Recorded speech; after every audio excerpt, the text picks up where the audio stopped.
करू की हे जे प्रश्न करून राहिले नवा गडी नवा राज, हा नवा गडी नवा राज काय आहे? म्हणजे जुने कुठे गेले? जुने बाजूला केले आणि नव्या गडी नवा राज. म्हणजे ठीक आहे, मलाही मालूम आहे का नवा गडी नवा राज म्हणूनच तुम्हाला नवा गडी म्हणून तिकीट मिळाली आहे. तुम्ही उमेदवारी घेतली, कोणत्या पद्धतीने घेतली शहराला माहित आहे, मला त्याच्यावर काही भाष्य करायचं नाही.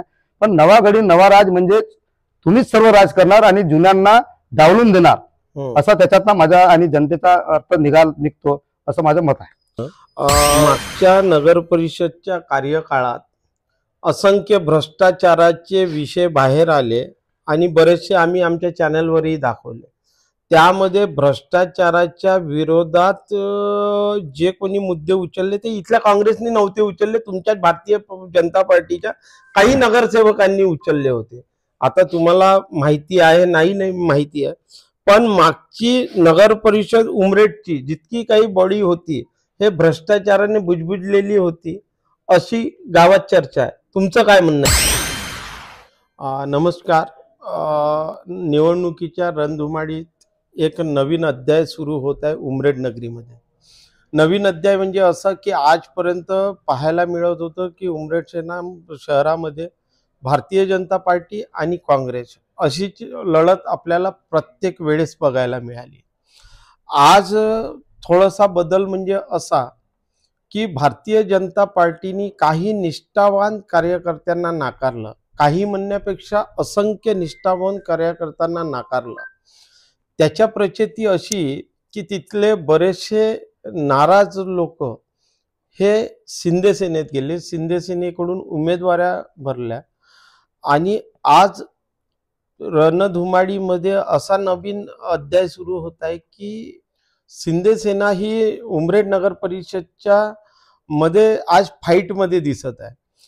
उद्याला एकनाथजी शिंदे राज्याचे उपमुख्यमंत्री, दुसरे आशिषजी जयस्वाल यांची सभा उमरेड शहरात होत आहे. त्या संदर्भात आज आपण चर्चा करणार आहोत दिलीप भाऊ सोनटक्के सोबत.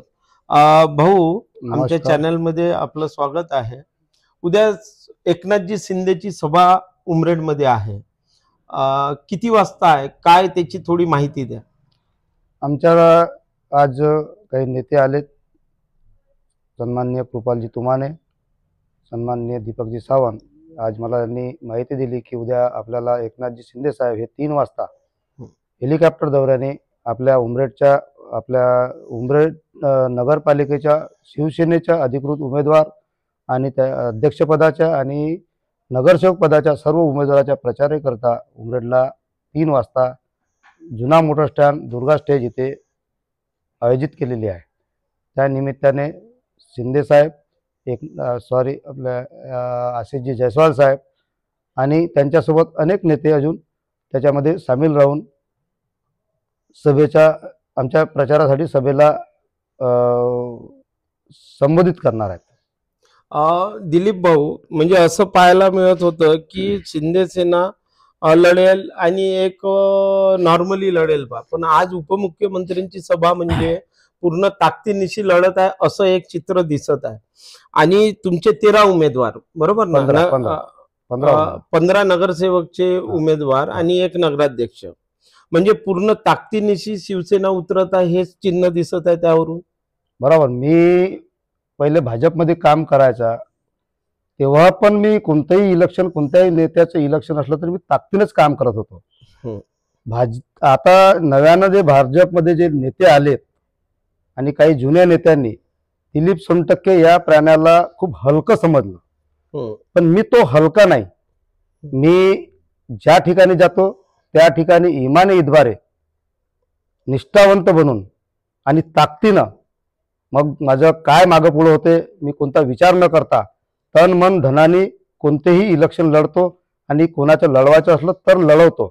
तसंच मी आपल्या 15 उमेदवार आणि मी ताकदीनं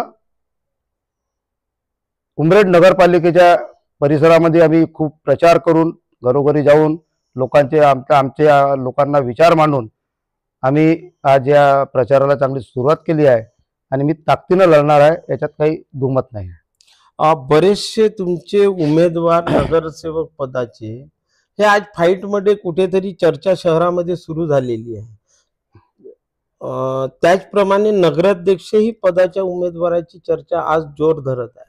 इथून प्रचार यंत्रणेत वाढ होईल तुमच्या? आपण फाईटमध्ये पकडून राहिल्या. आम्ही 15चे 15 नगरसेवकाचे आणि नगराध्यक्षाचा उमेदवार हा निवडणूक जिंकणार हे ठामपणे सांगतो आहे. आणि मला आत्मविश्वास आहे, मी उमरेडच्या जनतेचे उपकार आणि आशीर्वाद विसरणार नाही. मी आज जेव्हा प्रचाराला निघलो, ज्या दिवसापासून प्रचाराला निघलो, तर लोकांचं एकच म्हणणं होतं, दिलीप सोनटक्के हे भाजपचे निष्ठावान कार्यकर्ते होते, त्यांना भाजपने तिकीट द्यायलाच पाहिजे होती. लोकांचा सूर असा आहे की भारतीय जनता पार्टीने दिलीप सोनटक्के सोबत गद्दारी केली, दिलीप सोनटक्केनी भाजप सोबत नाही. आणि असे प्रश्न, आणि मी जो निर्णय घेतला शिंदे सेनेमध्ये जाण्याचा, शिवसेनेचा धनुष्यबाण हातात घेतला, तर ही माझ्या उमरेडच्या जनतेने सुद्धा स्वीकारलं. आणि जनतेने सुद्धा मला म्हटलं की जो आपण निर्णय केला हा प्रबळ निर्णय केला, चांगला निर्णय केला, आणि एवढा चांगला निर्णय करणारे क्षमता तुमच्यातच आहे, बाकी भारतीय जनता पार्टीच्या कोणत्याच नेत्यामध्ये, कार्यकर्त्यामध्ये नाही, अशी मला जनतेतून चर्चा येत आहे. एक प्रश्न असा विचारू इच्छितो भाऊ, की एका वृत्तपत्रामध्ये एक बातमी एका भारतीय जनता पार्टीच्याच नगराध्यक्ष पदाच्या उमेदवारासंदर्भात छापण्यात आली, की त्यामध्ये ते ऍडही म्हणू शकतो, पेपर वगैरे ऍड्स पण करतात, पण त्याच्यात सविस्तर पूर्ण माहिती येते. त्या माहितीत एक प्रश्न असा आला की या नगरीत गत 10 वर्षापासून विकास काम हे वेग मंदावले आहे आणि केंद्र आणि राज्याची शासन असंख्य योजना असून योग्य अंमलबजावणी करण्यात प्रशासकीय यंत्रणा फेल पडली आहे. मला हे असं आश्चर्य, आणि त्याच्यात एक नवीन थोडंसं हे आहे की नवीन गाडी नवीन राज्य.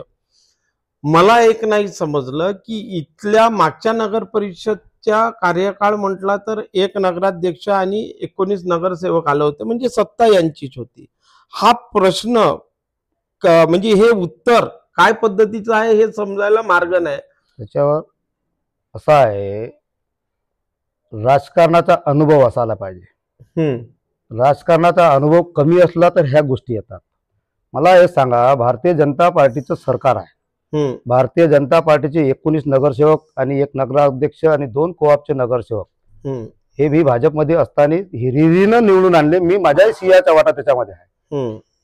आणि त्यांनी काम नाही केलं. आजचे जे उमेदवार आहेत त्यांनी 9 वर्ष ना 10 वर्ष काहीच काम नाही केलं असं म्हणणं हे कितपत योग्य आहे? हे मी त्या वृत्तपत्रामध्ये, लोकमतच्या वृत्तपत्रामध्ये वाचलं, पण हे योग्य नाही. जे काही कामं झाले असतील, शासनच त्यांचं आहे, आणि त्याच्यावर म्हणता का शासन कमजोर आहे आणि काही करणार नाही, मग आम्ही येऊ. शासनाच्या व्यतिरिक्त, शासनापेक्षा तुम्ही मोठे ना थोडी आहे, तुम्ही काय करणार आहे आपलं विजन सांगायला पाहिजे. तुम्ही तर तुमच्या आपल्याच पक्षावर टीका करून राहिले आहेत, आपल्याच पक्षातील लोकांनी काम नाही केलं हे दाखवून राहिले आहे. हे योग्य नाही आहे. ज्यांनी कोणी काम केलं नाही केलं, मी पण भाजपमध्ये होतो, मी टीका तर करणार नाही, पण जे काही केलं ते उमरेडच्या जनतेला दिसते आहे. आणि जे काही करायचं आहे ते माझ्या माध्यमातून, माझ्या पत्नीच्या माध्यमातून, शिवसेनेच्या शिंदेच्या नगरसेवक आणि नगराध्यक्षाच्या माध्यमातून आम्ही उर्वरित कामं असे धडाळे न करू. की हे जे प्रश्न करून राहिले, नवा गडी नवा राज, हा नवा गडी नवा राज काय आहे? म्हणजे जुने कुठे गेले? जुने बाजूला केले आणि नव्या गडी नवा राज. म्हणजे ठीक आहे, मलाही मालूम आहे का नवा गडी नवा राज, म्हणूनच तुम्हाला नवा गडी म्हणून तिकीट मिळाली आहे. तुम्ही उमेदवारी घेतली, कोणत्या पद्धतीने घेतली शहराला माहित आहे, मला त्याच्यावर काही भाष्य करायचं नाही. पण नवा गडी नवा राज म्हणजे तुम्हीच सर्व राज करणार आणि जुन्यांना डावलून देणार, असा त्याच्यातला माझा आणि जनतेचा अर्थ निघतो असं माझं मत आहे. भाऊ, एक शेवटचा प्रश्न. मागच्या नगर परिषदच्या कार्यकाळात असंख्य भ्रष्टाचाराचे विषय बाहेर आले आणि बरेचसे आम्ही आमच्या चॅनलवरही दाखवले. त्यामध्ये भ्रष्टाचाराच्या विरोधात जे कोणी मुद्दे उचलले ते इथल्या काँग्रेसने नव्हते उचलले, तुमच्या भारतीय जनता पार्टीच्या काही नगरसेवकांनी उचलले होते. आता तुम्हाला माहिती आहे नाही माहिती आहे, पण मागची नगर परिषद उमरेडची जितकी काही बॉडी होती हे भ्रष्टाचाराने बुजबुजलेली होती अशी गावात चर्चा आहे. तुमचं काय म्हणणं आहे यावर? बघा, भ्रष्टाचारावर मी तर बोलणार नाही तेवढं, पण मागच्या बॉडीमध्ये असं होतं, नगराध्यक्ष सन्माननीय भद्रा मॅडम होत्या, पण ताळमेळ 19 नगरसेवकाचा जो ताळमेळ होता तो एकंदरीत बराबर नव्हता. सर्वच नगरसेवक हे स्वतःला नगराध्यक्ष समजायचे. सर्वच नगरसेवक कामं वाटून घ्यायचे. सर्वच नगरसेवक माझ्या माणसाला काम, मला काम, ह्या पद्धतीचा कारभार चालत होता. असं म्हणता येईल मी की नगरसेवक असे ठेकेदार बनले होते. मी ते बोलणार नाही, पण वस्तुस्थिती तुम्हाला माहित आहे. तुम्हीच प्रश्न मांडले होते, तुमच्याच प्रश्नामध्ये ते उत्तर तुमचंच आहे. पण मला हे म्हणायचं आहे की सर्व नगराध्यक्ष असताना बाकी नगरसेवकांनी ह्या गोष्टी करायला नव्हत्या पाहिजे, जेणेकरून ज्या अध्यक्षांनी जो निर्णय घेतला ज्या कामाचा, तो निर्णय सुरळीत व्हायला पाहिजे.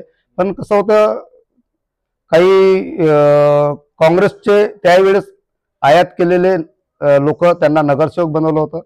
त्या नगरसेवक पदासाठी त्यांनी केलं. त्याच्यानंतर ते उपाध्यक्षासाठी काय वगैरे झालं हे तुम्हाला सर्व माहित आहे. सर्व गोष्टी घडल्यात, त्याच्यावर मी सुद्धा त्याच्यात लाईव्ह होतो, मला सर्व माहिती आहे. पण भ्रष्टाचार हे ठीक आहे, पण भ्रष्टाचार मी म्हणणार नाही का त्या अध्यक्षांनी भ्रष्टाचार केला किंवा नाही केला. तुमच्या माध्यमातून तुम्ही दाखवला होता, तेवढं सत्य असेल, तुम्हाला माहिती आहे. पण मी त्या नगरपालिकेत काही नगरसेवक म्हणून नव्हतो, त्याच्यामुळे मी त्याच्यात काही असं आतमधलं बघितलं नाही, त्यामुळे मी ते म्हणणार नाही. पण बाकी नगरसेवकांनी ज्या पद्धतीची जे नगरपालिकेला आणि नगराध्यक्षाला वागणूक द्यायला पाहिजे होती, तशी काही ते माझ्या काळामध्ये मला दिसली नाही. मी त्याच्यावर खूप विरोध पण केले, खूप लोकांसोबत चर्चा केली, नेत्यासोबत बोललो, पण त्या गोष्टी जुळल्या नाही आणि कोणी कोणाला ऐकत नव्हतं, कोणाचाच कोणासोबत ताळमेळ नव्हता. आणि भाजपमध्ये आता नेते वाढल्यामुळं त्या गोष्टी वाढणारच आहेत. आणि काँग्रेसच्या विचाराचे काही लोक असल्यामुळं ते त्या पद्धतीने चालत होते. भाऊ खूप खूप धन्यवाद, तुम्ही आमच्या चॅनलला संपूर्ण तुमच्या शिवसेनेची माहिती दिल्याबद्दल. ते होते दिलीप भाऊ सोनटक्के. आपण अशाच निवडणुकीच्या बातम्या घेत राहू. धन्यवाद.